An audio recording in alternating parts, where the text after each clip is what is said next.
ये मजलिस है उसी इमामत के तारुफ के लिए है, उसी तौहीद के तारुफ के लिए है, उसी नबूवत के तारुफ के लिए है, जिनका तारुफ पंजतन करा के गए। मेरी गुफ्तगू इस मरहले पे आके रुक गई।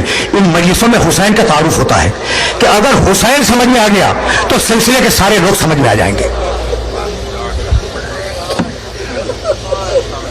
मैंने तो अभी हुसैन का नाम लिया है। अच्छा देखो, हम दामन मगरिब से मुत्तसिल हो गए, हम दामन मगरिब से मुत्तसिल हो गए, हमारे पास वक्त नहीं रहा। मेरा मौला, मुहर्रम की दूसरी तारीख गुजर गई ना, 2-4 लम्हे रह गए हैं। मेरा मौला दूसरी मुहर्रम को अपने जुलजना पे सवार चल रहा था और पीछे पीछे अहले हरम के नाके थे और दाहिने बाएं अंसार थे, बनी हाशिम के जवान थे। एक मरतबा चलते चलते घोड़े ने चलने से आगे इनकार किया। कहा दूसरी सवारी लाओ, सवारी बदली, वो घोड़ा भी न चला। कहा तीसरी सवारी लाओ, सवारी बदली, वो घोड़ा भी न चला। 7 सवारियां बदली और सवारियों ने चलने से इनकार किया।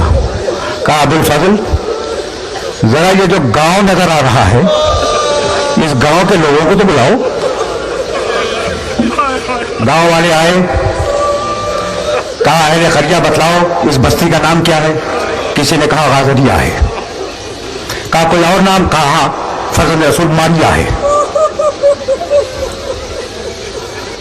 इमाम पूछते गए और नाम, और नाम। कहा नैनवा है। कहा कोई और नाम। एक बूढ़ा पीछे से बोला युकाल रहा करबला, इस बस्ती का नाम करबला है। बस ये सुनना था कि हुसैन इब्न अली ने आवाज दी, वल्लाहि हाज़िही करबो करबिल वबरा, हाज़िही अर्ज़ो करबिल वबरा। ये करबो इब्तिला की मंजिल है। और उसके बाद जो जुमले फरमाए वो आज तक तारीखों में मौजूद है। हा होना महत्व हालेना, यहाँ हमारी सवारियां बैठ जाएंगी, हमारे नाके रुक जाएंगे। हा होना तुज़बह अतफाल होना, हमारे छोटे बच्चे इस जमीन पर ज़िबह किए जाएंगे। हा होना तुज़बह हरीम होना, हमारे अहले हरम को इस सरजमीन पर असीर कर लिया जाएगा। अब्बास खैमे लगाओ। 2 जुमले, मसाइब का वक्त नहीं रहा। अब्बास खैमे लगाओ, खैमे लगे। सुनोगे जुमला। शहजादी ज़ैनब सकीना को गोद में लेकर उस खैमे में तशरीफ ले गई जो उनके लिए मुअय्यन था। जैसे ही जमीन पे बैठी, एक गर्द उड़ी, एक जर्द गुबार उड़ा और बच्ची के बालों पर बैठ गया। कहा फिजा जरा हुसैन को तो बुला के ला। हुसैन आए। कहा भैया ये कैसी जमीन है कि इसकी मिट्टी मेरी बेटी के बालों को गर्दानुस करती जा रही है। ये कहकर हुसैन इब्न अली के सामने शहजादी ज़ैनब ने एक मुट्ठी खाक उठाई, उसे सूंघा और सूंघ के फेंक दिया। कहा भैया एक बात कहूं।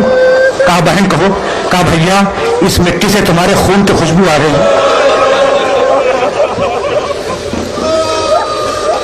कहीं दूर निकल चलो।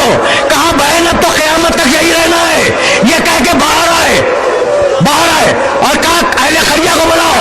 अहले खरिया आए। कहा इस जमीन का मालिक कौन है। जमीन का मालिक सामने आया। 60,000 दिरहम में वो जमीन खरीदी।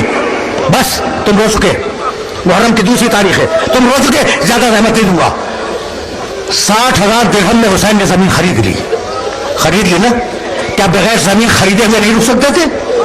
चाहते थे कि मेरी मिल्कियत बन जाए ताकि जब हमला हो तो जारे वो कहलाए। जारहियत के ऐलान के लिए 60,000 दिरहम में जमीन खरीदी और खरीदने के बाद फिर उसे वापस कर दी। कहा ले अब क़यामत तक तेरी मिल्कियत है। मैंने खरीदी थी लेकिन तुझे हिबा कर रहा हूं, लेकिन शर्त है कि मेरी कब्र के चारों तरफ ज़राअत न करना, पहली शर्त। दूसरी शर्त यह कि अगर कोई मेरी कब्र का पता पूछता हुआ आ जाए तो उसे निशाने कब्र बतला देना। तीसरी शर्त, मेरे ज़ाहिर को 3 दिन अपना मेहमान रखना। चौथी शर्त, जब यजीद के फौजी अपने कुश्तों को दफन करके चले जाए तो तुम हमें भी दफन कर देना। बनी असद ने कबूल किया। जब जा रहे थे तो पुकार के कहा जरा अपनी औरतों को बुलाना। बनी असद की औरतें आई। कहा बनी असद की औरतों, मैं तुम्हारी शहजादी फातिमा ज़हरा का बेटा हूं, मैं ज़ैनब का भाई हूं।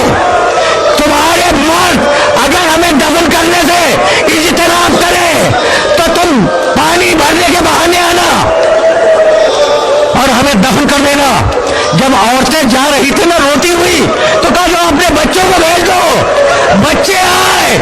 कहा बच्चों मुझे पहचानते हो, मैं सकीना का बाप हूं, मैं अली असगर का बाप हूं। अगर तुम्हारे माँ बाप हमें दफन न करें